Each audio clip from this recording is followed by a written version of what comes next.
Boop. ASMR action. Just a little lead in. Okay, little, great. Last little Patrick eating dinner. swallow of Some food. slurping.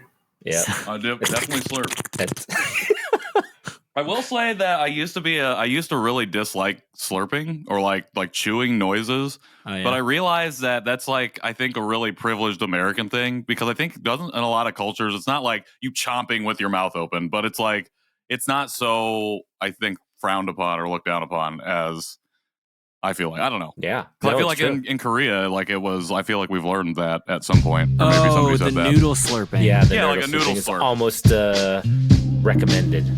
That's just how you Right, eat noodles. exactly. They don't chop them up, so yeah, they're just super long, and you've got chopsticks, and like, why would you use chopsticks and knife with the bones and the So yeah, Well, I think that was the thing when I was growing up. I think it was slurping of anything, of any kind, soups or noodles or whatever it might be, was frowned upon.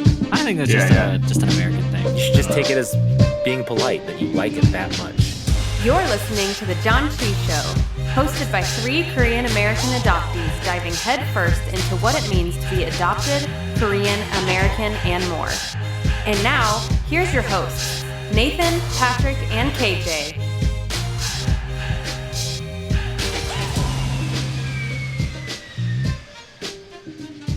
Okay, welcome back to the Janchi Show. I am your host, KJ, along with co-hosts Nathan and Patrick. What's up, fellas? Preposition. Is it? Wow, that was a very long pause for that really Well, bad I had to joke. fact check you. I had to fact check you in my brain, and now I don't think up is a preposition. I think it's just a. I don't know.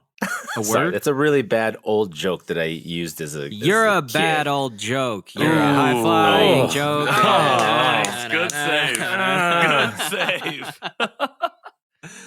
It's I'm okay. fine, by the way. I'll cry Great. after the podcast. Well, you're sick, so.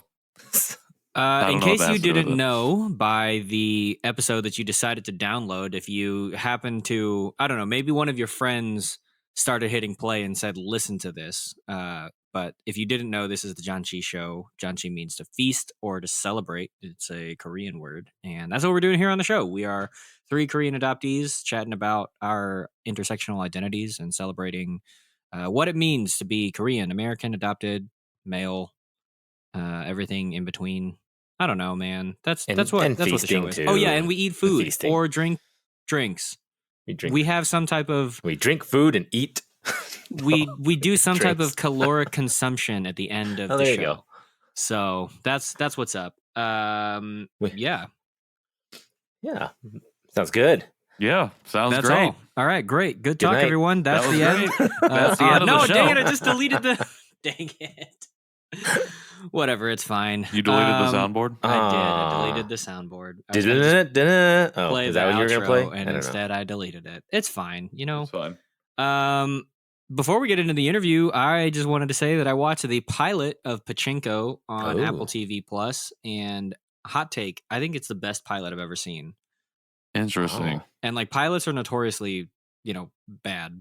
They're Are they're just hard. Like they're like the worst. I think pilots are like the worst of a TV show because they have to do so much lifting and get you Yeah. to like Sure. fall in love with the character and set up the engine of the show and like tell you what the show is going to be about and what, you know what I mean? Like it's just A lot of hard. expectation. Yeah. I mean, they put a larger budget into the pilots though too, so sometimes they're a little bit better. Maybe. I just like, the writers haven't figured out what the show is and whatever, but Pachinko Pilot was really strong. And have y'all watched it, heard about it? I think I sent you the trailer, but I don't know. I saw it on my feed to watch it, but have not had a chance. I have been deliberately staying away because I want to read the book. I knew that this was coming out soon, and so I asked my Instagram followers whether I should read the book first or just dive into the show. And the overwhelming majority said that I should read the book first. However, many people who said that it didn't matter whether I read it first or not, that I could go into I could read and watch at the same time. Some people said I should at least read the beginning of the book or listen to the audiobook, like part of it. And so I have chosen to stay away at this time. I haven't even really watched the trailer, just like very small snippets that I've seen and scrolled past. All right. So I'm trying to get a copy of the book and read that before I dive in. I didn't even watch the trailer, so I technically don't know anything. I don't even have any clue what it's about. So Okay. Well, I think we've actually talked about it on the show because I listened. You've to talked it about it before, yeah. Yeah. So basically, for you and for our listeners, it's just it's a historical fiction set in Japanese occupied Korea, and it kind of spans like Korea and Japan and America, but it's like I think it's from like 1910 to 1990. So basically, all of the 20th century, and it just kind of follows a family and like what life was like. And I don't know, it's really really good. It was the first like proper piece of literature that I had read in a while, and I was like, oh man, I forgot what good like literature is like, you know? I don't know, I don't know if y'all feel like that when you read made books. literature sound really highbrow. The way you Yeah, that's why I did, but because it is like on it is kind of like a highbrow thing. It's really accessible, and I think it's a gripping story and really wonderful, but it was just like, you know, just slightly more elevated than some of the other stuff that I was Sure. reading, you know, or listening to. But yeah, I think it's really good. For me, it helped me, I think, understand like some of the greater historical context between especially Korea and Japan. But really, just I mean, if you're interested at all in like world history, like some of the parts that we don't hear as much from the American perspective, of, you know, like World War II and maybe some of the Korean War and some of that stuff. Like it was, I don't know, it was just all really interesting. So yeah, I think it's really really good. And I don't know, Patrick, for your sake, if you can watch and read at the same time because the timelines are different. Oh, okay. So like you would be you'd like if you watch the pilot and read the first couple of chapters of Pachinko, you'd be like, wait, what's happening? You know? So they had to like reorganize for the yeah, show. because I think it makes more sense to do like if you're gonna interweave stories, like they kind of like mess with the timeline in the show, whereas like the book is just kind of linear, which I think is really nice. For both mediums, you know, but it's just like one of those things that I don't know that you could do the same thing. Like, I don't know if you could do them concurrently, but. So does it have anything to do with gambling?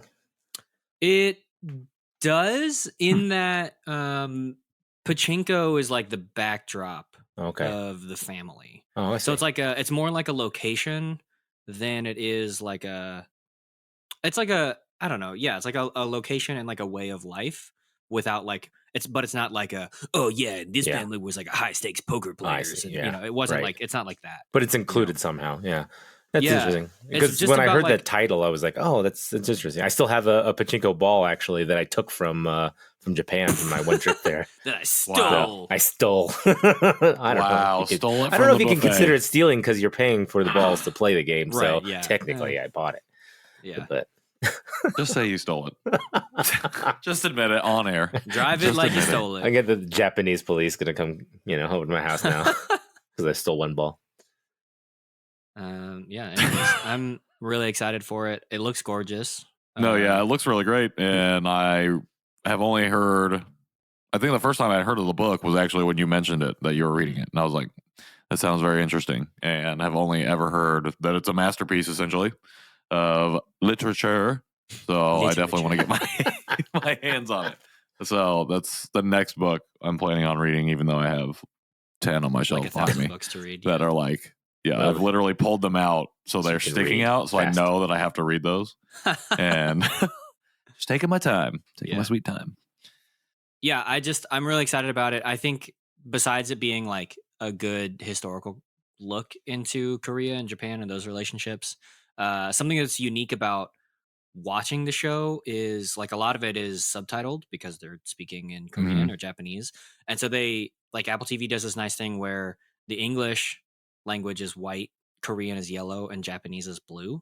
Oh. And so you can see like when they intermingle Korean with Japanese, because you see like yellow with a bunch of blue or blue with a bunch of yellow and those kinds of things. You know what I mean? Like, that's and so cool. It's like, it's really interesting to hear. And I think it just like really wonderfully, and I've literally only seen the pilot, but we're excited to keep watching it. But like, it just really, I think, shows some of those dynamics, you know, in a way that you don't necessarily understand just reading it or just seeing it, like because it's not like we speak Korean or Japanese fluently, but like you hear those bits and bobs combined in a way that I think is really interesting. And yeah, I don't know, man. I'm really excited to keep watching it. So listeners, if you have read the book, if you are watching the show, talk to me, because I wanna talk to people about it. I'm curious and excited to hear feedback and see how it does, because I think it's so well done.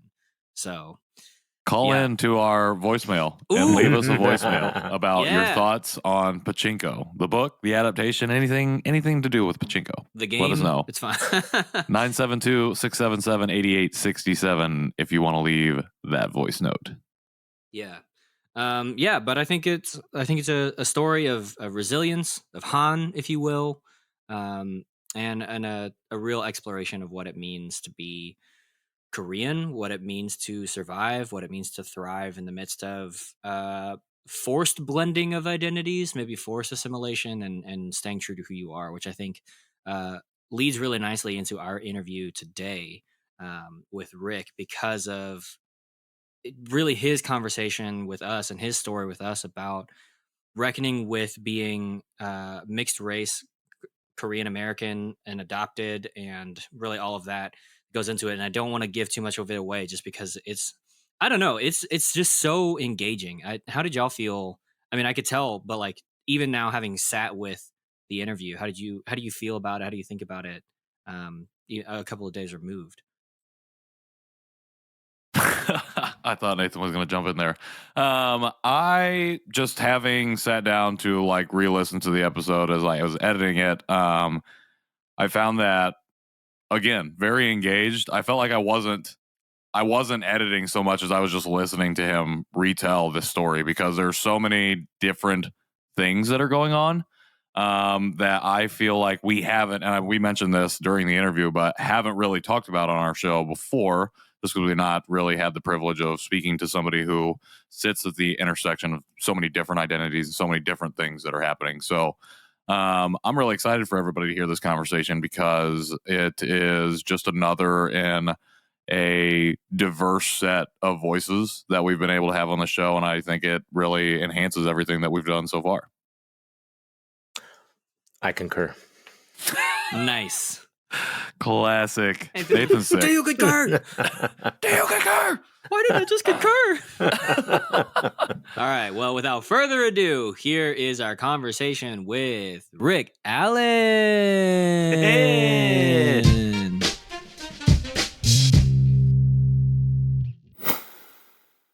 Welcome back to the Janchi Show. We have a fantastic interview lined up today. Rick Allen is joining us. Rick, thank you for joining us. And where are you joining us from?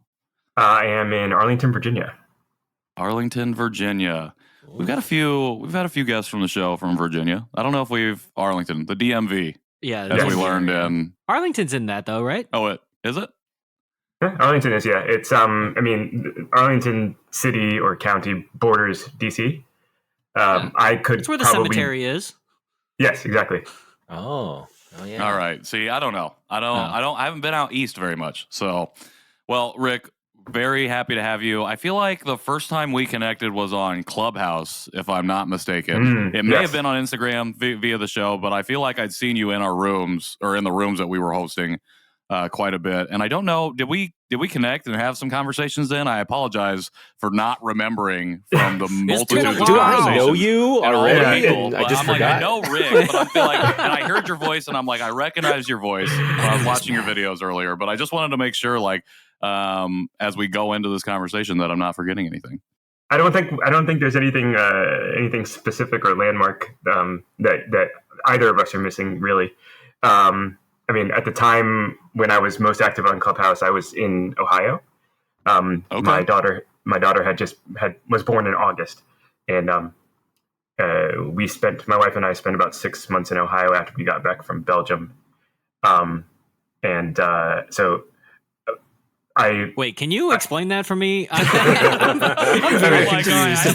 like, wait, so you were in Ohio and you were in Belgium, but where was your daughter born? So she was. My daughter was born in Ohio. My wife is from the Cleveland area. Okay. And but we had been in Belgium. We lived in Belgium for 4 years. She works for the federal government, and we were posted in Brussels.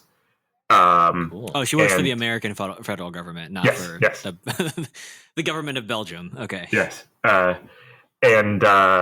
yeah, our tour ended in June, and we came back, went to Ohio, because we don't own any property, and her parents live there, so we stayed with her parents. But I found myself getting more and more involved in like online stuff like Clubhouse, and that's how I ended up there. That makes a lot of sense, and now that's given me a little bit more ammo for some of the questions that I have later. Okay. I like it. Anyways, so how we normally start these off, if I'm not rambling, is that we ask our guests to share as little or as much of their adoption story as you'd like. So if you want to, go ahead and share a little bit about your adoption story. Absolutely. I was born in Incheon. I am half Korean, half Black. So when I was 16 when I learned I was adopted, and what I learned was, so my adoptive parents, my father was in the Marines, and he was posted to Seoul on Yongsan for 2 years. And while he and my mother were there, they adopted one older half Korean, half Black girl. And then later me. She's 3.5 years older than me. We're not related, but she's my sister. And we were both adopted from St. Vincent's Home for Unraised Children, otherwise known as Father Keen's, and brought back to the United States. So I found out kind of accidentally that I had been adopted. My parents, I was my junior year of high school. My parents were in the middle of divorcing, and I was asked to scan, as you did back in the late 90s, into PDF some forms from court, and it listed the 3 children, 2 adopted and 1 natural. I remember my mother being pregnant with my younger sister, so I instantly knew that it was referring to me and Marja, my older sister. And I was already like an angsty teenager. My parents were splitting, and this was sort of heaped on top of that. I didn't even tell my mother right away that I knew. I told like all my friends, and I sort of dealt with it on my own. And then I was in an argument with my mother that I was losing, and so I had one trump card to go to, and I redirected to essentially like, when were you going to tell me? It was awesome. Sorry, not to laugh at your pain, but just like the I was in an argument with my mother that I was losing. Just she was like, a lawyer. so deeply 16 years old, and you're just like, yeah. I have this trump card. Yeah. It's not my finest moment, I admit. So I didn't really know what to do with this information. And it wasn't until I was like in my 20s where I became sort of more interested in like my Korean side, and started eating food and like listening to K-pop. So at the end of last year, I'm fast forwarding, I started a birth search for my birth mother, who maybe is in Korea, maybe not. And also for my biological father, which I found in a roundabout way through DNA testing. I'm sure we can come back to this. I'm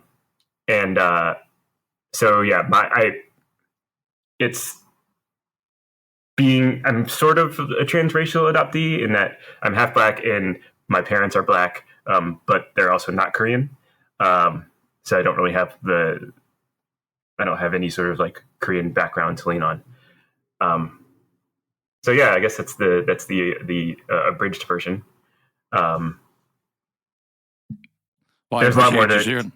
Go ahead. Sorry. Go ahead. I had a little bit of a delay there. I apologize. No, well, I'm sure that you have questions I don't want to get in front of after you've watched some of the videos. So I will cede you the floor. It's all good. The floor is yours, sir. We are just here to lift it up with you there and to amplify your voice. So I appreciate you sharing your story and coming on. What is going on with my voice? You got that bubble in your throat. Got that bubble right there in the back of my throat. From the ramen. And I feel like even from your guest forum, I feel like there was just a lot to unpack. And I think that the first thing that stood out to me that you touched on a little bit was that technically you are a late discovery adoptee. I don't know. Now, I'm not an LDA, and I can't say when the late descriptor comes into play. So like when you find out you're adopted, because the people who I know who are late discovery adoptees found out well into like their late 20s, 30s. It was a long time in between. Whereas you found out at 16. And so you talked a little bit about that happening at a moment in your life where a ton of other stuff was happening. Yeah. And so this is just kind of like the icing on the cake, I guess, of the terrible storm that you were enduring at the moment. Terrible cake. You said that you had... It's a fruit cake. Like you found out in a roundabout way, and you were going through all this and didn't want to bring it up with your adoptive parents. So you said you kind of dealt with it on your own, dealt with it with your friends. I was wondering if you could share a little bit about what that if you remember what that process was like for you, knowing that you had to be withholding, and I'm assuming in a way to protect yourself, but also that you also have to find ways to move forward with this drastically life-altering information. So I'm wondering, how you navigated that, keeping it from your adoptive parents, but like working through it with your other support group. It was all sort of matter of fact. I would tell one friend at a time, like, hey, I'm adopted. And I guess, you don't really know how to receive that information as like the person who's being told. And so there were just like questions about, how I felt about it. And, like how I was feeling in general. And I think because I was a teenager, at first there's that bit of like sort of betrayal that you feel. Cause you think you grow up thinking like all your life to that point, I'm my parents' offspring. And then suddenly you're not. And the one thing that I wondered for a long time is like, why didn't they tell me? They had so many opportunities, like years to tell me, and people would ask me that, and at the time I didn't really know. And one of the reasons that I was keeping it from my mother is I didn't know how to enter into this conversation. And I wish I had some sort of inkling before it actually happened, because it wouldn't have happened in the way it did. But it's just how do I begin this conversation that's going to be difficult. It's been like thrust upon you too. It's not like you were like had the decision to like find out. It's just like been foisted upon you. So how do you, as a teenager, how do you navigate that? Really it's funny. I had one friend in particular who would joke, as I guess kids do, that like my mother had like an affair with like an Asian man, because my eyes are like my most Asian feature, and they didn't come from either of my parents. And I always thought, well, my mother is multiracial. She has some Native American, some white. She's very fair skinned. So I guess to see them together with me, it was feasible that I could be their kid. And so I never had any thought that I wasn't. I guess except for the eyes. And so when I finally did tell my mother, she was like, okay, well, how are you like feeling about this? Like, do you have any questions? And I at the time I didn't really, because I had sort of processed it on my own. Sure. And so that actually, I guess, made the conversation a lot easier in a way, because I didn't have any questions really to ask at the time, and I wasn't being made to talk about it. It wasn't someone sitting me down and saying, okay, I wanted to tell you for a very long time, you're adopted, and then now at that moment I have to talk through it. Right. I got the chance to do it on my own terms. Just as a random question, what was like the diversity of your friends that you were telling this to? Were they did you have any Asian friends, or mostly white, black? I mean, yeah, I did. The joke was that we were the United Colors of Benetton. I had so I have my my best friend is half white, half Japanese. A friend who's half Pakistani. I mean, they were white. It was McLean High School, which is in a mostly white area. But we had a like Persian friend, a Taiwanese friend. So it was within our little cluster, it was diverse. But on the whole, like the whole population was not. But I mean, it suddenly gave me like almost like a Asian sort of brotherhood. Yeah, I was curious if it made you feel different after you found out. Did it make you feel closer to some of your friends who were Asian, or even closer to the Asian community, or idea of learning more about the community? I think that came later for me. I once I started to get in touch more with my Korean half is when I started feeling more of a connection with like Asian culture as a whole. And I don't even know why it took me as long as it did. But when it started happening, it was like the floodgates opened. Mm-hmm. Well, I think it sometimes takes a long time for people who, physically look Korean and like, ourselves. So it's not always just knowing. It's just when you're ready, I think. Well, and I think another thing too, and this is something we haven't really had an opportunity to explore on the show because we haven't really had many mixed race, specifically Black Korean adoptees on to have this discussion. And I think not only are you a mixed race adoptee, but a late discovery adoptee in a sense. And I think you not only were you like, okay, I have like this whole other part of my identity that I have to go through, but unlike the three of us, you're also navigating the world as a Black man as well. Did you feel like you were doing a lot of that identity work just from like a Black cultural aspect at that time?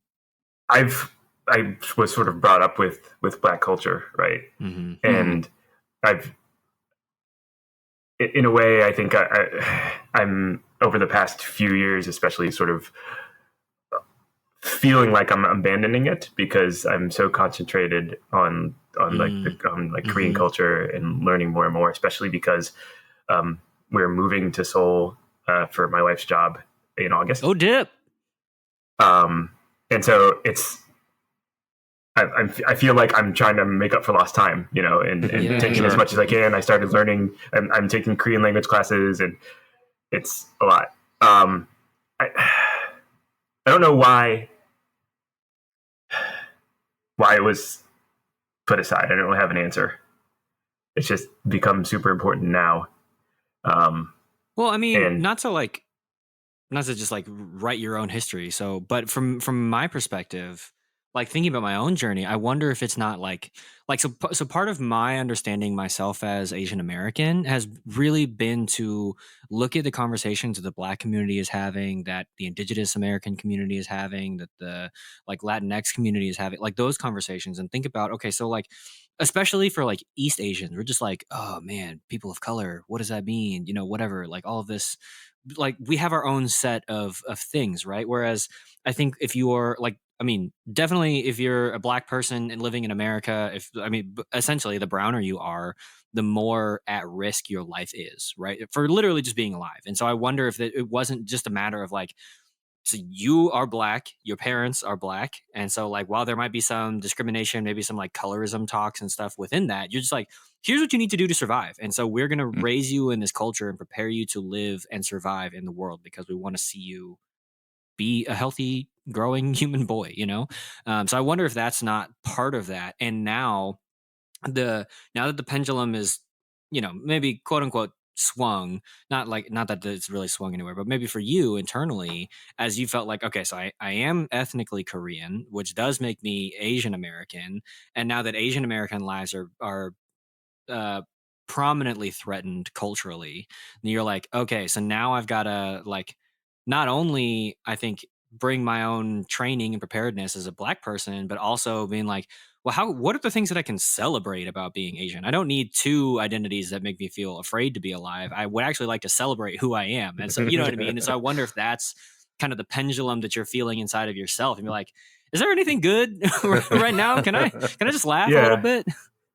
Yeah. That makes sense. You know, I when it was hard being overseas when like the George Floyd protests were happening, and then just like thinking like, oh, like all this stuff in the US is going on, and I want to be there, you know, I want to like, I want to be a part, I want to try to make a difference. And I was sort of like marooned, and there were like Black Lives Matter protests in Brussels that were actually surprisingly well attended. Because I mean, Brussels specifically, but Belgium as a whole is decently diverse. And so I understand why there was like an impact felt there. And yeah, it does sort of feel like, to varying degrees over the past few years, there's been a lot more like awareness on the struggle that you go through in various ethnicities. And I guess I'm kind of lucky in a way because I don't appear as Asian as a lot of other multiracial Koreans, never mind like full-blooded Koreans. And so I don't know that a lot of people would think that, oh, like he's Asian, and I would necessarily feel discrimination Sure. otherwise. Yeah. But I know, I know that I am. Right. And so it has been a particularly difficult few years from that perspective. And yes, it is nice to have like something to celebrate. I made Chuseok dinner for my wife and her parents, my in-laws, and that was like, it's great to like cook a bunch of Korean food and have them try it for the first time and to be there for their actual reaction. Stuff like that is really good to have. You said that I saw on your forum again that your sister really found her way into her Korean culture, and her heritage. I don't know if it was early on, but at a certain point where she really leaned into it, and she even started like her own cooking show, wrote a cookbook, did a bunch of different things. So, and it sounds like, you've really picked up on that aspect of cooking and at least leaning into that part. I was wondering if during her journey, there were any specific moments that stood out to you that acted maybe as catalyst for you to start taking those baby steps, even whether or not you were in Brussels at the time that some of this was going on, or whenever that beginning of that journey was.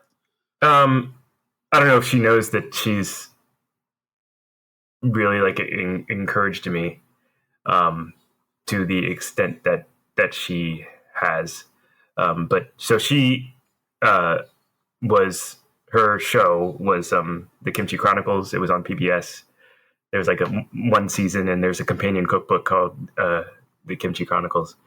And like the first time I made Korean food, it was recipes from her book.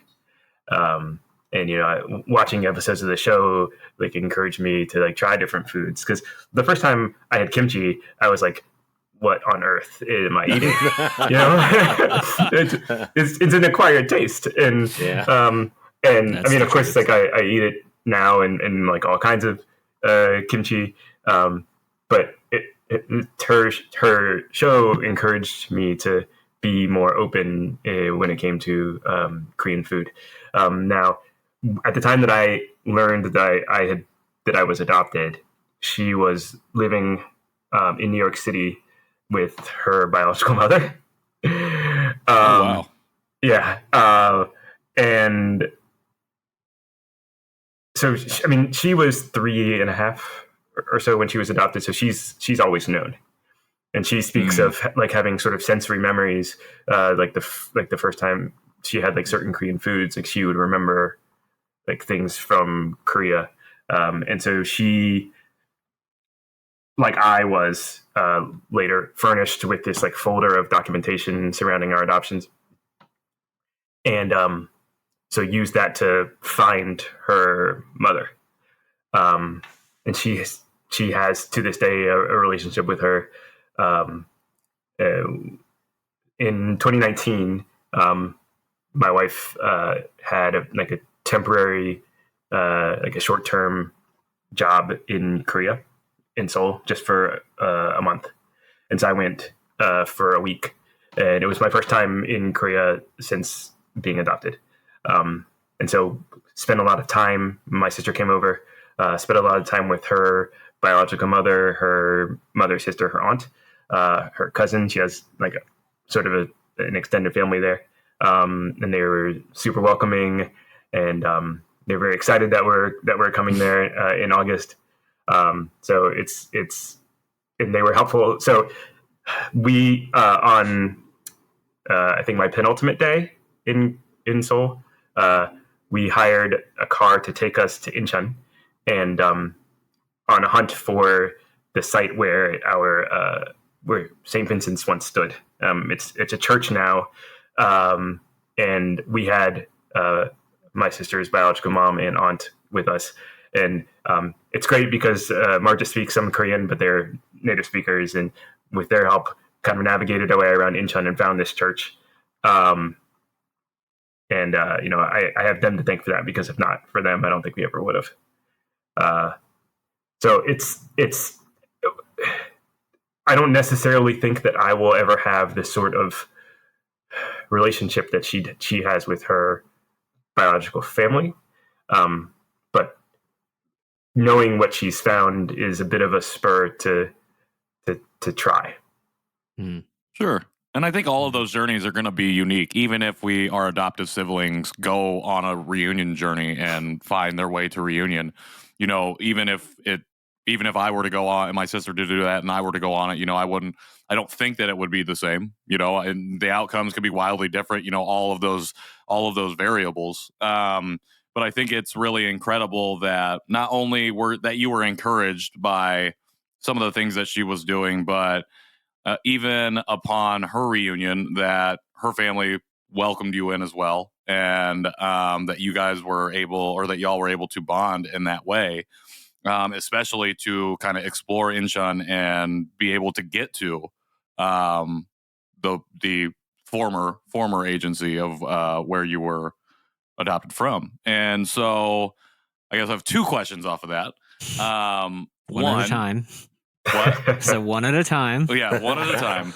Okay, the first one is when you went to Korea for that first time, you knew you were going to have a finite period, but being back there and having all of this knowledge, what was that moment when you first kind of got off the plane and were really felt like you were there for the first time? Do you remember the feelings that you had?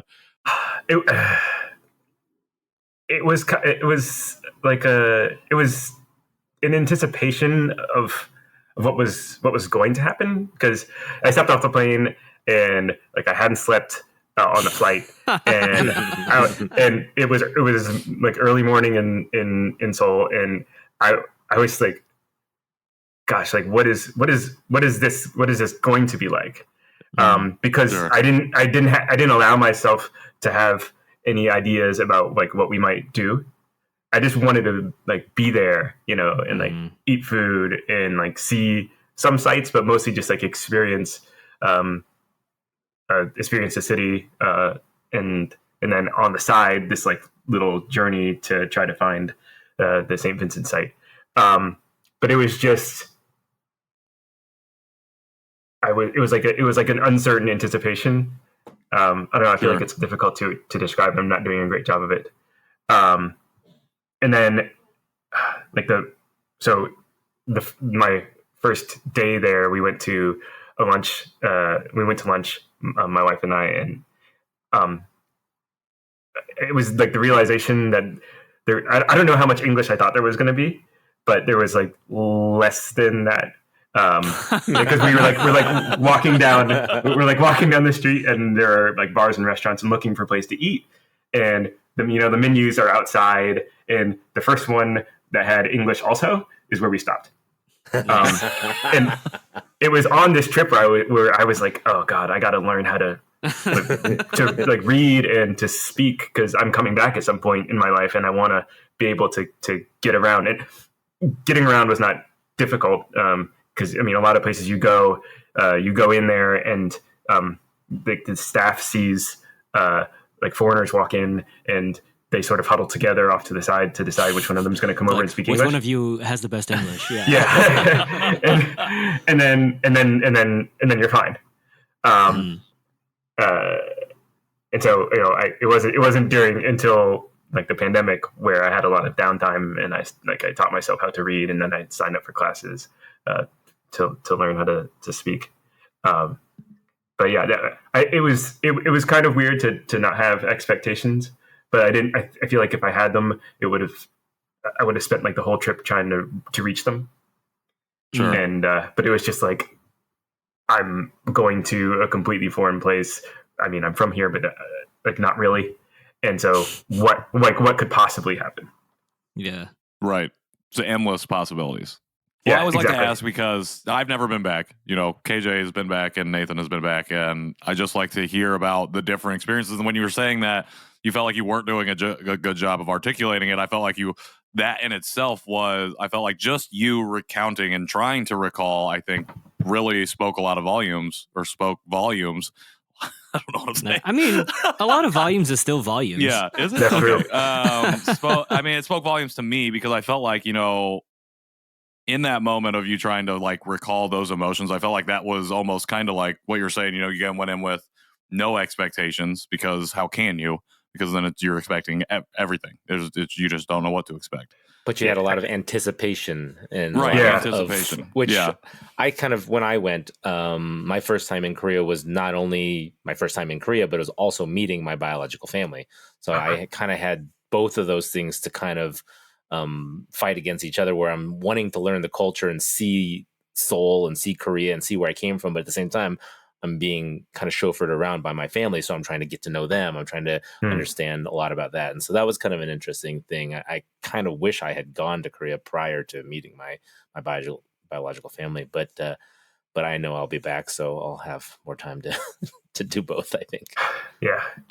So that's actually a great segue into the second part of my question, which is actually kind of another two-part question, but I'm going to ask both parts at the same time, because I think it works. So, in the same vein, like when you went to the site where St. Vincent's was originally, what did you feel at that moment? Like knowing that the building was no longer there, was something else, and even symbolically, a church, like was there any spiritual like resonance or anything what were you feeling at that moment? And then was that small piece of your journey, and combined with your sister's reunion and being, and staying with your sister's family, were those things like really the catalyst for like, okay, I'm going to start this birth search? I don't know when, but at some point I'm going to, because I know you said, I think it was last year that you kind of initiated that.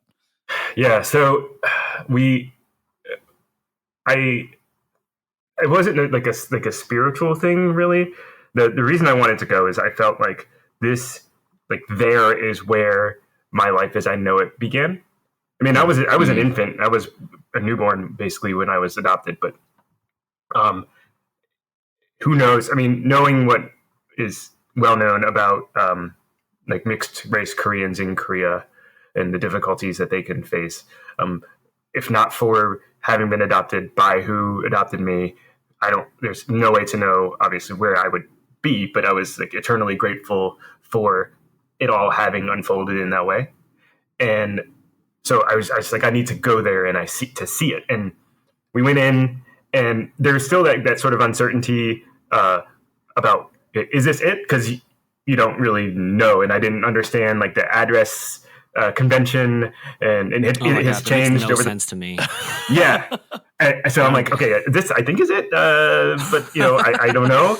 And so we're like sort of wandering around inside, and we get intercepted by someone who works who works at the church, and they take us. The guy takes us into an office, gives us this book, and it's like the chronicling of the history of the church from when it was made, like when it was built until now.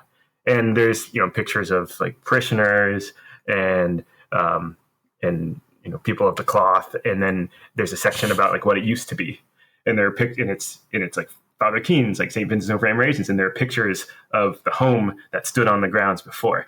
And it was the first time that I remember feeling like any sort of real, like palpable emotion, like where I could describe it. And I walked out and I sat down and I just started bawling. And my sister came outside because I just disappeared. And then she hugged me. We started crying, and it was like a sort of like a weight off of my shoulders.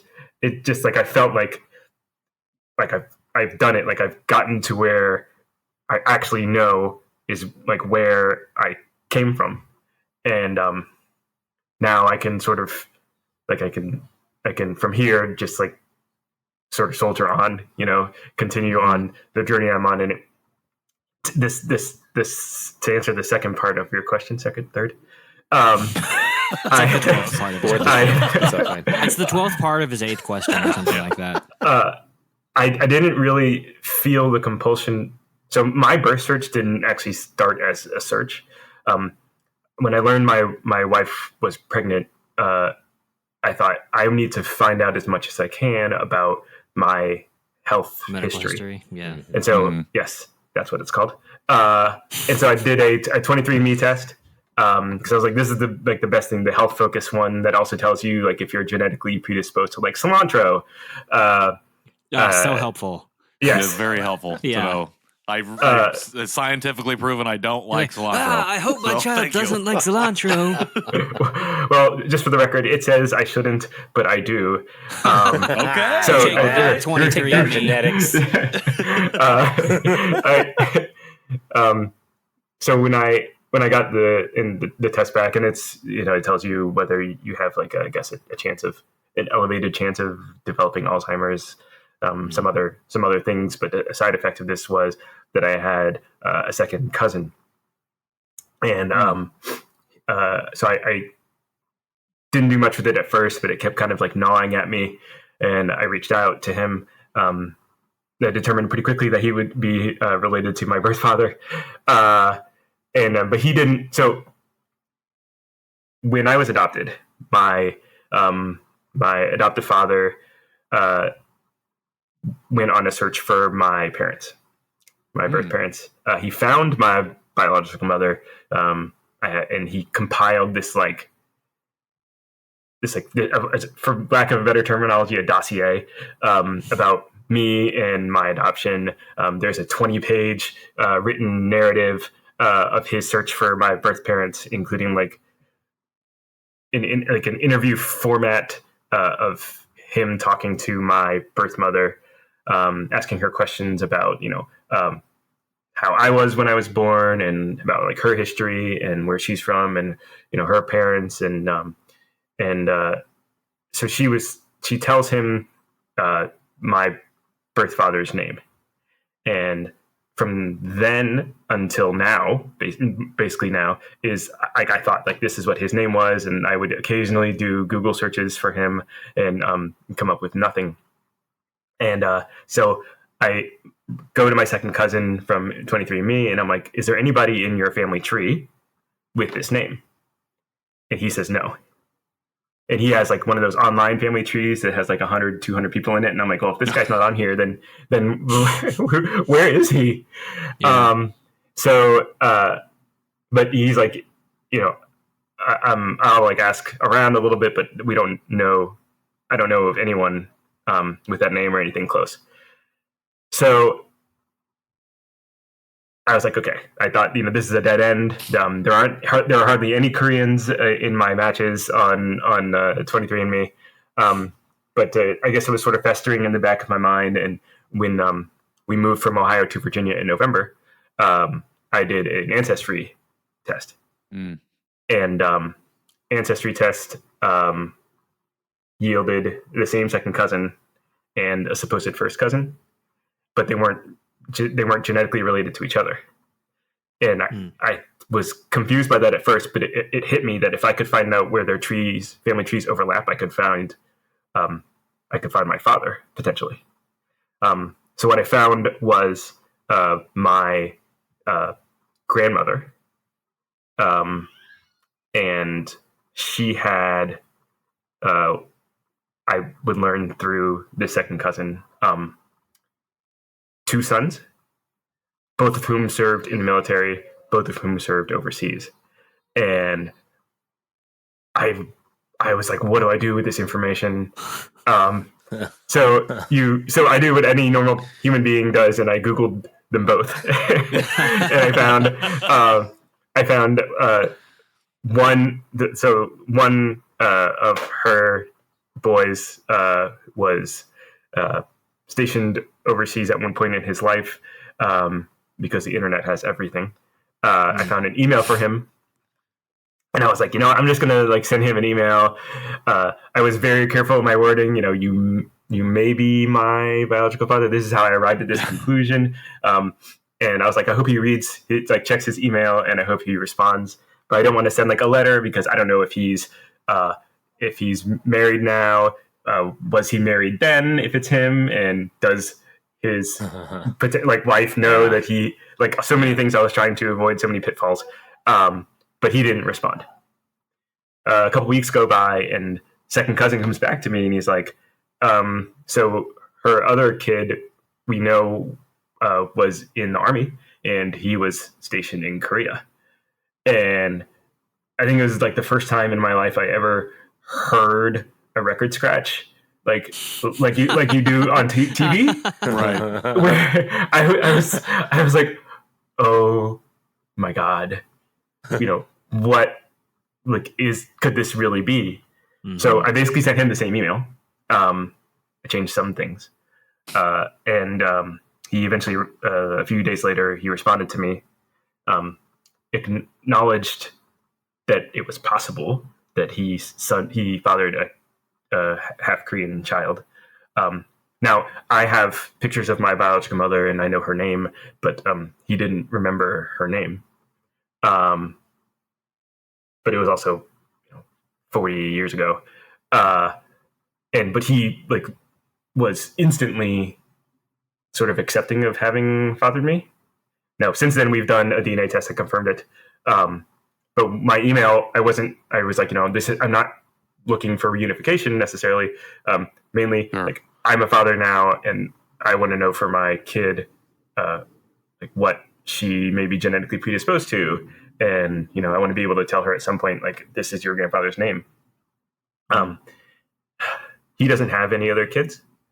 And that, I think, is complicating our relationship a little bit. We haven't actually met, but I know that he wants to. And that's navigating this is going to be a little bit difficult. Meanwhile, birth mother search is happening in Korea, and so far as I know, coming up with nothing.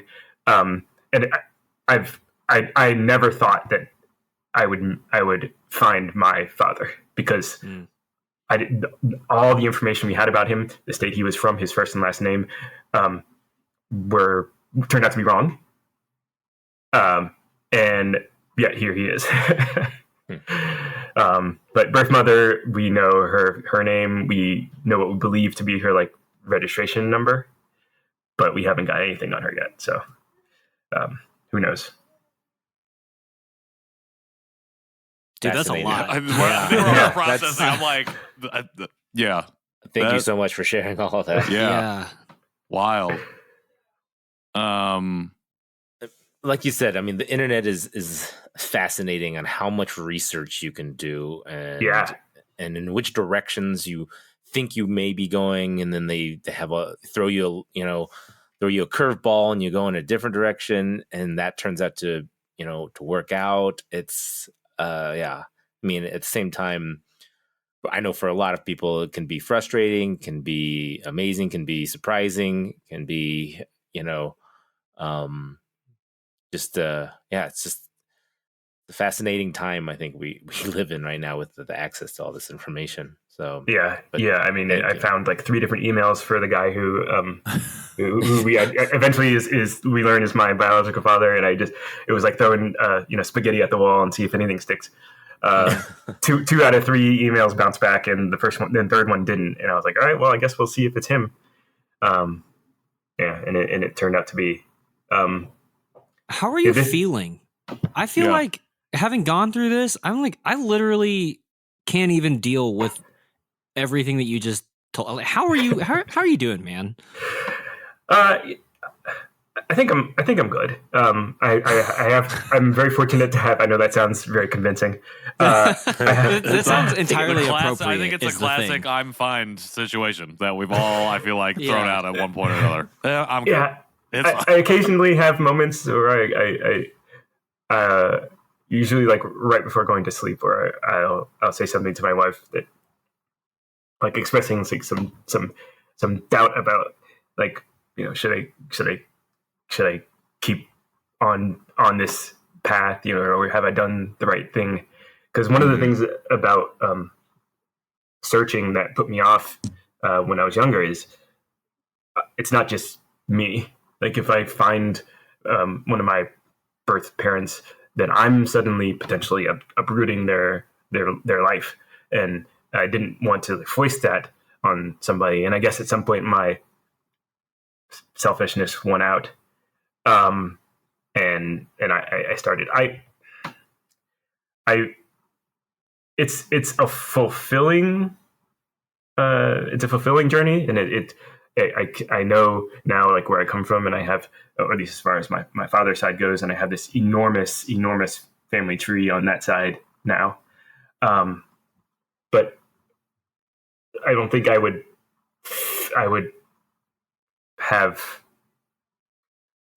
be like as at peace with everything if not for my support system, my wife, my family, adoptees especially, because I've posted about a lot of this stuff on, like, Instagram and on Facebook, where I'm friends with some of the adoptees that I haven't met, but we talk a lot, and from, like, the Korean American Adoptees group on Facebook.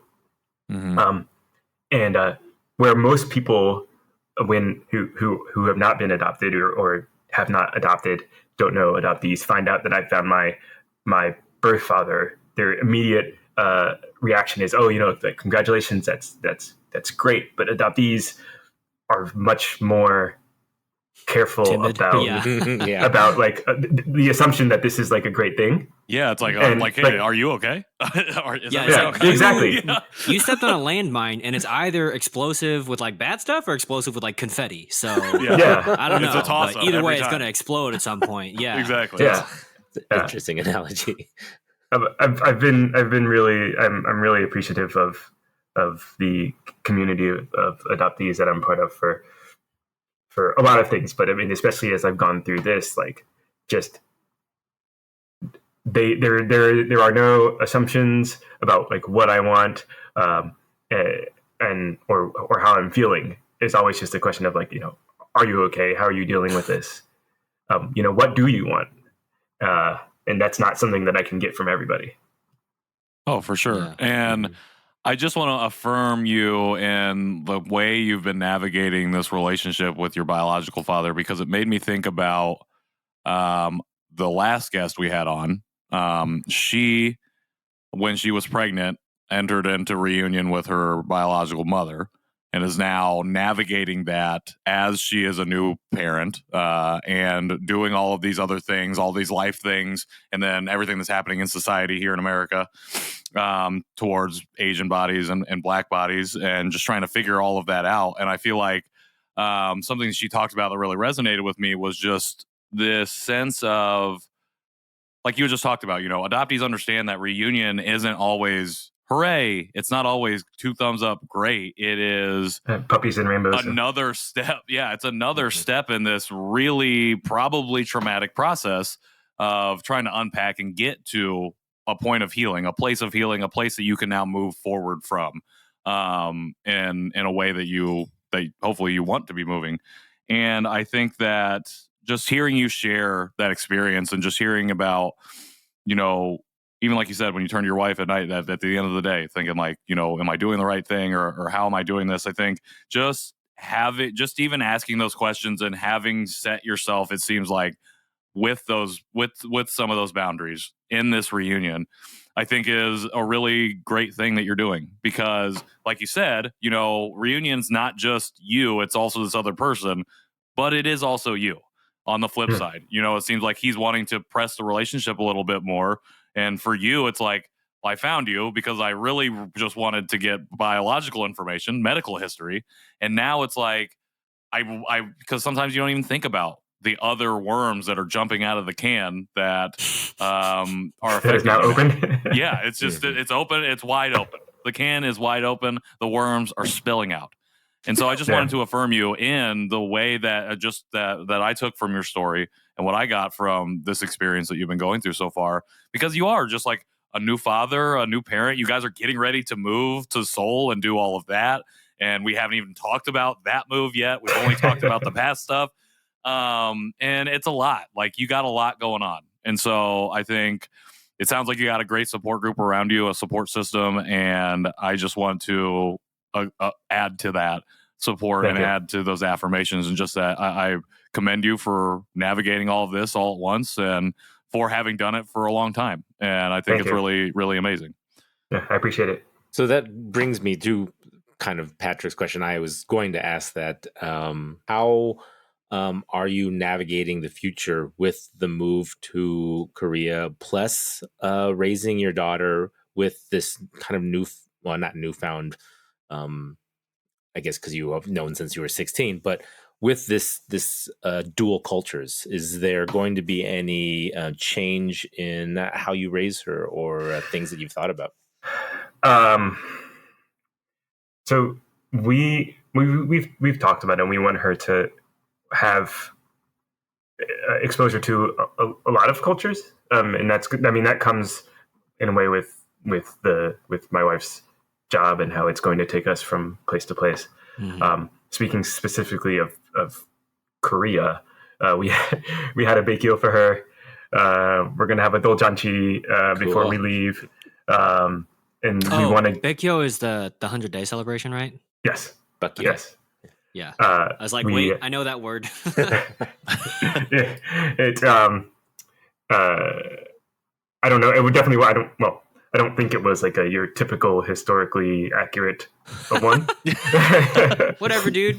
Yeah, it was like we did have her in a handbook, so that's like a big thing. And we want to version. Yes, exactly. I'm sort of rewriting the instruction booklet as we go. Modern day, it's fine. We can do what we want. I'm not going to judge myself, I think, from here forward. When we get to Korea, we want to put her in like a Korean daycare. I don't know how quickly that can happen after we arrive, just based on timing and how long it takes to register and all that stuff. But we want her to be exposed to like Korean language, particularly because though my wife and I are both taking classes right now, it's really hard. And when you're over 30, not when you're a baby into being a toddler and your brain is a little sponge that soaks up everything, that's the best time to learn. So I think between my wife and her family, my wife is white, and my family, she'll be multicultural, and I think that's great. Here we don't put a lot of emphasis on like learning other languages, right? I don't know about you guys, but in my high school, you needed to take either 2 years of 2 different languages or 3 years of one language. to fulfill your language learning requirement. And then so I took Spanish and I kept using Spanish, and so I speak Spanish pretty well. But then I went to Brussels, and like Europeans are on another level when it comes to learning languages. And I've a friend in Brussels who speaks 6, and it blew my mind the first time. Like because there's English, French, Spanish, Portuguese, German, Dutch. And I can't. It's impossible to conceive of this being a person. And I'm not asking my daughter to speak 6 languages fluently, but maybe we can get halfway there. Great. That's wild. Yeah. So I'm curious, so one of the things that I have loved listening to your story and even love reading in your form, and I just want to read this for our listeners. I don't actually know because it gets resorted, but we have this question: why come on the podcast, right? Because we want to help amplify the story that you want to tell. And in fact, it's not even, I don't know that we necessarily set out this way when we created the Janchi Show, but my favorite question is our first question because it allows adoptees to, with full agency, tell their own story. And that's become increasingly more important to me. And your answer to why come on the podcast, you wrote, I want people to know that you can shape your own identity whenever and however you want. Multiracial Koreans may not be seen by some as, quote, real Koreans, but I'm as Korean as I choose to be. And I think that's just so wonderful and inspiring and encouraging because time and time again, from your perspective and from the community that you have around you, your story has been about agency and you having your own voice and owning your own voice, and people who love you and support you protecting your voice, specifically yours. And I think that is so incredible. And it's just this whole story, it's just been so much more poignant and so specific and wonderful. And I'm curious now, I mean, earlier we talked about this whole pendulum swing, right? Of like being raised as a Black person in America and figuring all that out and like in Black culture and whatever, and then having like a super diverse group of friends and then finding out you're adopted and then not really dealing with maybe the ethnicity of your Koreanness until kind of recently. So looking ahead to going to Korea, how are you planning on blending those two? Are there things that you're excited about, things that you're nervous about? What's your path forward in terms of wrestling with your cornucopia of identities? I don't know. That's a great answer. That's a good answer. It's hard because I know that that racism still exists, and I know that my sister has experienced it a little bit when she was in Korea, and I know that we have half Koreans like Heinz Ward who are celebrated because he won the Super Bowl, not because of like all the like social work that he does in Korea or has done in Korea, and I have not won a Super Bowl, unfortunately. Well, what are you doing, man? Yeah, I know. I think it's a little bit late. I'm 41. I don't think. Hey, don't hold yourself back from your dreams. Tom Brady's still doing it. You got it. You got a shot.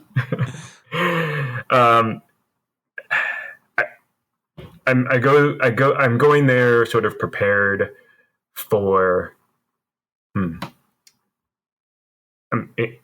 anticipating that like anything can happen. Realizing that I'm not really prepared for any of it.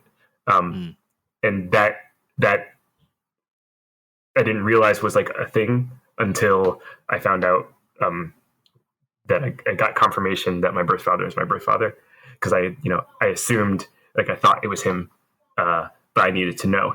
And I was, if you think like 99% chance it's him, you can anticipate. But that I realized that I wasn't really prepared for the actual confirmation because like there was all this emotion that poured out of me that I didn't even know was in there. And I know that I'll have like my sister's family is in Korea.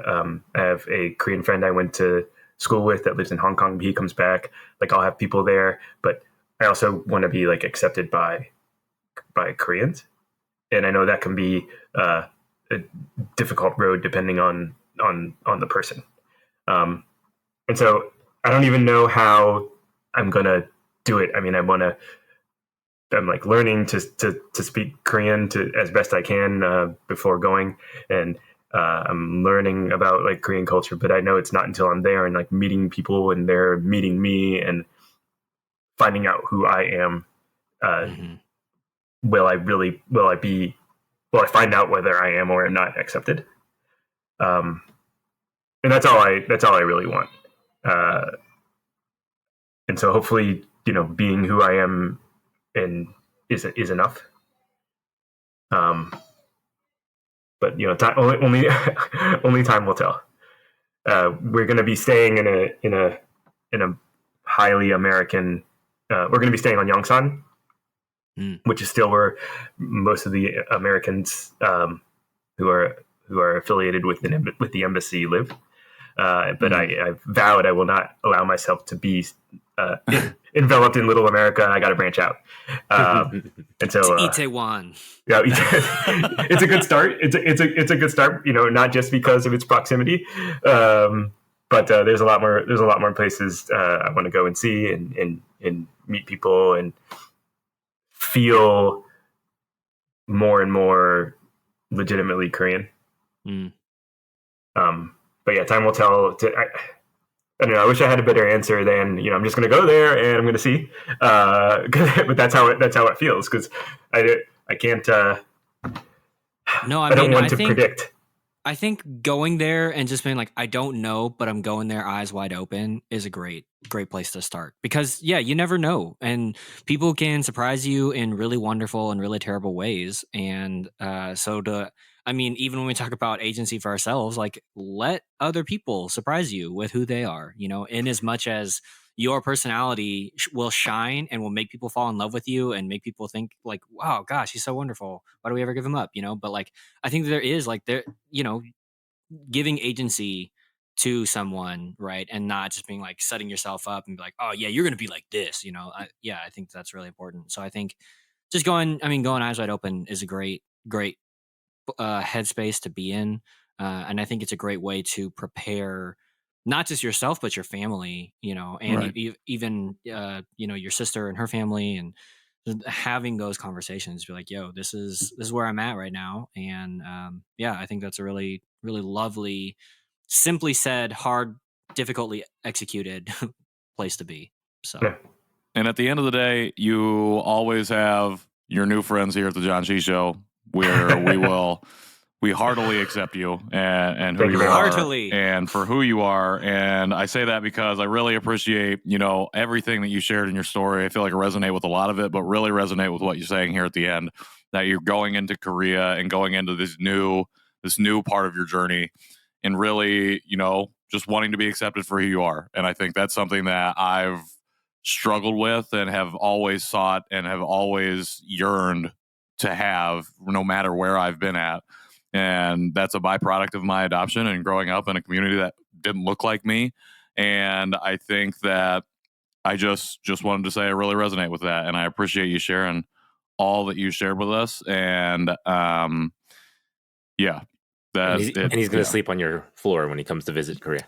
I'm going to sleep on your floor. I think we'll have an extra bedroom. It's fine. Just roll the mat out. It doesn't even have to be a mat. It's just got to be a little bit of a. I don't need anything. I can just sleep like anywhere. a small area rug. And they have switches for heat. I always love that. All right. Well, anyways, speaking of sleeping on the floor, we are going to take a very short break, and we're going to hop into a tasty treat. So roll that cue, and we'll be right back.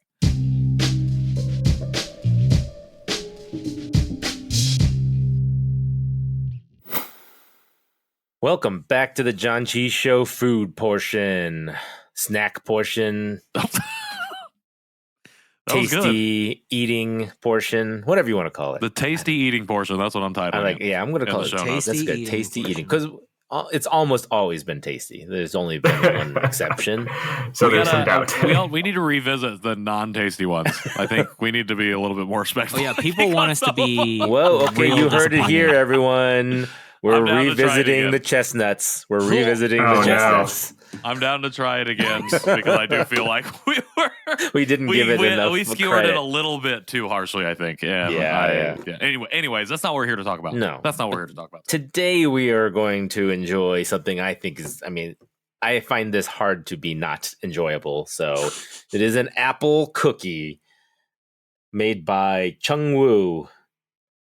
It says Grand Shell Premium Cookie, and it just says apple. So I don't It know smells very apple. what else. What can you guys? Is there anything else on the Hangul in the front that I don't know. Let me pull my sticks cheat out? sheets up and Um, I'll try and sure. read some of this. Sagwa apple. Yeah, sagwa means apple. The back says kurang swel. Kurang swel? I don't actually know how Yeah, to it's a weird pronounce- way of writing shell. That's not how I would have written it. Oh, Okay. shell? Swel? Yeah. Interesting. I've Yeah. not. That's a weird vowel combination for me. And then the front of it says 부드러운 cookie 속에 달콤한 사과잼. So something about cookie, and I'm assuming apple flavor. I don't know what any of the rest of it means. If you would have gave me like 10 minutes, I could have translated. We don't have that what's on kind of the front time, Patrick. With my cheat sheet here. I was can maybe translate on it with the- Google I was on too, the fourth- Patrick. I was on the fourth letter, and you had read the entire thing. I was like, dang it. That's good though. You just got to keep practicing. Yeah. That's- I'm going to be It is what honest. it is. Hopefully, Minju is not listening to this episode, but I have not been practicing. Oh, Patrick, I'm about to fire I'm you so from the. sorry. Wow. I'm about to knock you just lights out. I haven't had Straight you gotta outta put here. that- Hey, you got to put that record scratch in where he brought that up. I You don't got to know send me how to that sound no. effect. You're gonna have to just Google it. I don't know how to do that. What? All right. Ask Jeeves. yes, Jeeves. Oh, okay. Yeah. Like Bing. Yeah. You want to No, Bing it's it? like Alta Vista. Oh, okay. All right, I'm here for Okay, that. so Anyways. this opens really nicely. Yeah, It that was immediately pretty easy to smells open. of apple. It comes in a Yeah. package of 12, so plenty to eat if you like them. Not what I survived the thought it was trip. going to look like. It's a good size. Yeah. You'll do What gay. I was feeling it from the out, just through the packaging. I did not think it was going to look like this. Oh yeah. That looks like an apple pie. It's Oh yeah. soft. Interesting. I could tell you I'm gonna eat the rest of this package. I was about, there's only one Mm. cookie in the package, but I think I gave you box. more than one cookie though. I You got didn't gave me three. In the box. I got three. See, I gave you some for your significant others, and of course, Absolutely. Man, not. now that you Rick's said got it the on entire air, box. So, yeah. It kind of What's reminds this, me of, like, the apple flavor reminds me of like a Jolly Rancher. a little bit. Yeah. Yeah, I see where you're coming from. Yep. But like the texture overall Mm. is like Fig Newton-y. Yeah, Yes, that's what I was going to absolutely. say. It's like a circle fig Newton, but not Yeah. as thick. I Yeah. feel like it doesn't really taste like apple. It tastes like watermelon or cherry or something to me. No, What? it's. I think it's like a Apple Jolly Rancher. Yeah, I'm just just like saying. apple. I'm just saying what it tasted like. Tastes Sorry. like I'm just saying you're Watermelon? wrong, Patrick. I won't say you're wrong, but you're wrong. I swear. That's what it, honestly, Look, it kind of this is a reminded space me where we're of- all allowed to be wrong, but I'm just gonna double down and say you're wrong. It kind of reminded me of that Maybe whatever we you have had last COVID. time. The watermelon. Oh, the actual watermelon Chew. candy. Yeah, That's what that taste is tasting like to me. Mm, The fruit okay. sensation. Okay, I'll give you a little bit of that. It's a sugary. Yeah. fruity You heard it here first, mixture. Janchi crew. Yeah, He's giving I'll me give you that one. I would. When I see apple and think apple, and I'm eating my second one now. Rick's like, Um, what are these guys talking about? Mhm. Just But- kidding. I'm just here for the food. Yeah, The cookie is good though. The yeah, I'm cookie gonna is like good. this. So I gave you 3 because I knew you'd probably both eat 2, and you can leave 1 for your spouse. No, I'm gonna eat them all. I'll eat all of them. I'm gonna eat all of them. Oh dang! Wow. When she I'm hears gonna this share. episode, when she hears this episode finally, it'll be way too long past. Yeah, it'll be Shared these 12 with years her. later. Too late. Sorry. She'll send you out on an errand to go buy them. That's fine. These are pretty good. I'll buy them again Yeah, I Well, know. okay. Honestly, these are. when we get to I'm- that. I wonder if there are other flavors. So I Oh, looked I it bet up there are and I other couldn't find another flavor specifically of this Really? one. of the Shame. Grand Shell brand. I can't even. I mean, I had to look up to see what CW meant. It means Chungwoo. It's just the brand. Yeah, the TV channel that has like the Flash and Supergirl and Superman and Lois. You're the worst. But yeah, I can't find anything else. Supernatural. What's the other one? Riverdale? Is that what it's called? Riverdale. Nancy Drew. That's the Archie one. They have a Hardy Boys show now. I was like, really? What are they doing? Oh, CW coming back with them nostalgia beats. Okay. I guess Okay, on Korean CW, corrected. it's the Hadi Boys. I like it. I stand corrected. There is one other flavor, two other flavors. So you Let me guess one. did. Can I guess? That You one? can guess one. There's Chocolate. two flavors. Nope. Dang it. Strawberry. It's another. Both of them are fruit. Strawberry. Nope. What? I know. Pumpkin. Blueberry. No, it's not. Interesting. And okay. here's the one that's confusing to me. Wait. Pear? Earl Grey grapefruit. What? I know. No. Grey grapefruit. Yeah, that is not Really? what I expected. Not in So, 100 years. Definitely Yeah. not the grapefruit part. When you said the Earl Grey, I'm like, didn't we have a chocolate pie that was like tea But- flavored? I love Earl Grey tea and I love grapefruit, so I'm totally gonna look for that someday. But Interesting. All right. Also a hot take. Yeah. Not a big fan of tea. ooh, Is that weird? whoa. no, I I drink mean, coffee. Ted Oh, Lasso man. was just like, I just imagine this would taste like dirty water. You know what Yeah. it does. I This is awful. It's so uncivilized. When in Rome, all right? when in Rome.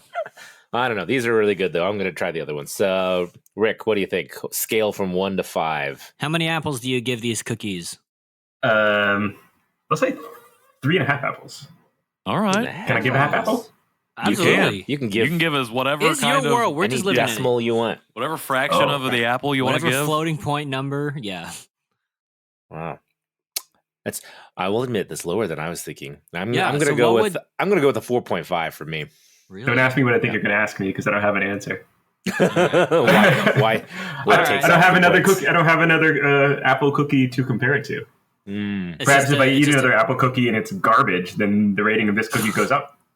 Do you like sweets in Oh, general, interesting. or? Yes, Okay. mostly of the chocolate / peanut butter variety. Yeah, There's- my man. Same. There's a drawer Right. of candy in the kitchen. Nice. Fortunately, our girl is not old enough to walk, so the fact that it's down low is not a problem. I suppose as she gets older, we'll have to move it higher. Mm. Just And one hide drawer it. up. One drawer Until up. she, Yeah. until she finally reaches basketball height and be like, Then all you're right, in the you're allowed to cabinet. stop. Yeah. Yep. Yeah. I walked into the kitchen today and my daughter's sitting there with a bag of Lay's. So just yep. How do you Watch think she out. got that Changes. bag of Lays? It was on the counter. She can reach it now. She just reached up to the Yeah. counter. All right. Thought she pulled some chairs Patrick, out. how many apologies do you give this cookie? Why am I apologizing? Well, because Um, so actually, this is a fun fact. I don't know the actual Korean, but the Korean for apology and the Korean for apple, tagwa. I don't know if it's like a homonym or what, but it's basically the same. And so there's a lot of like puns, like really dumb, like dad joke level puns about tagwa being both apple and apology. So that's why I said, how many apologies do you give it? Get All learned. right. I am learned now. I'm gonna go find some dad jokes now about apples. I knew you were Oh going my to say God. that. It'll all be in Uh, Korean Sagwa. though. So What? Sorry, I just looked it up in Papago, and it definitely is sagwa. Like they're both sagwa. yeah, that's what I mean. It's a homonym. You have to go back into the Chinese. The hanja. Great, Hanja. fantastic. I'm giving it 4 apologies. 4 apologies. 4 apologies. I don't know what the other apology would come from. What would make me give a 5th, but this is pretty good. This doesn't strike you as like a perfect product. I mean, if it was chocolate in the middle, Mm.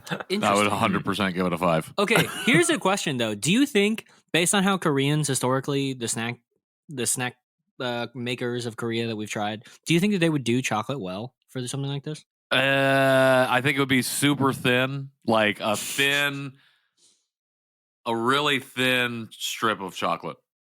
Like processed chocolate. Like I don't know how to describe it. Like a flat, thin. Every time we have chocolate, it's just minimal. It's a minimal amount of chocolate. 99% cookie, 1% Yeah. chocolate. You have like a wafer. We've done a wafer one, and there was chocolate in it, but it was just basically just wafer with like chocolate flecks on it. It should have been. So I think that they would probably do chocolate at the most minimal amount. All right. So do you think that the apple cookie versus the chocolate cookie that you just imagined, do you think that the chocolate cookie would still be better than the Oh, apple 100%. cookie? Wow. Apples, I mean, who am I, Johnny Appleseed? I don't want no apples. Give me that I chocolate. mean, maybe. I don't know. But now your you're life. comparing apples to chocolate instead of apples to apples. So Well, it's more like kinda- apples to That's not how oranges. the cliche goes. Yeah, it's comparing oranges to pears. I don't make the apple cookie something it's not. All right. Okay. All right. Whatever. How many? Bringing it home. I'm going to give this, I think I'm going to give it a 4.5 out of 5 cookies. I think it's Okay. really, really good. Yeah.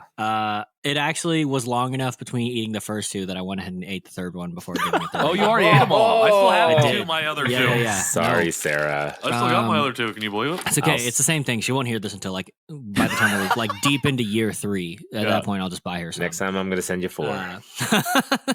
So you can eat 4. No, I think these are. I think these are really good. I think the only thing that would take it up a level is probably a different flavor, not chocolate, but like another one that Koreans could do well. Earl Like, Grey grapefruit. I don't know. That sounds weird to me. I wanna try wonder that. if it isn't like a strawberry cream kind of thing Ooh, Mm. I could just see That, like, strawberry. I that could they go with could strawberry. do really well. I also think, and maybe this is because I just recently had a crumble cookie, but I think that like a little bit of like icing drizzle might like help elevate the cookie. Crumble cookies. Have Oh. you had a crumble cookie? Oh, I've had way too many. My- What's a crumble cookie? it's a type of cookie. We'll get it's into a- it on a solo. It's yeah. fine. Okay. It's a straight trip to diabetes is what it is. I mean, it's a trip I will gladly take. But yeah, so it was. I think it was really good. There are some ways that would appease my more American sensibilities. Overall, it's really delicious. So 4.5 out of 5. I'm suddenly self-conscious about my rating. No, man, you live your No, life. not at all. Yeah. Usually we're We're little not bit judging more you. We're all judging over the place. cookies. Yeah, so yeah, it's definitely not a judgment on you. Definitely a judgment on these just okay cookies. I mean, okay. decently kidding. pretty They're good. pretty cookies. We all They're gave it pretty pretty good. good ratings. Yeah. I say good job, Chung-Woo. All right. Well, that has been Chung Woo's apple cookies. I don't know what the other label was, so I don't have the box. Nathan can fill us in later. Grand shell. And it's also coming to a close of our incredible conversation with Rick. Rick, thank you so much again for sharing all of your story, a very poignant story, and for getting vulnerable here with us on the show. If people want to connect with you and learn and follow along more of your journey and maybe watch some of your videos, where can they find you at? I am Blasian Says on Instagram and on Twitter, and Hidden Hangugin on YouTube. Definitely go check those out. Hidden Hangugin, like hidden Korean person. Yes. Am I thinking about that right? Okay. Yes. In my mind, seeing it romanized, I was like, "Oh, this is Japanese," but I was like, "Wait, I'm thinking Haruken, not." Yeah, That's something very different. Yeah, it's a double entendre.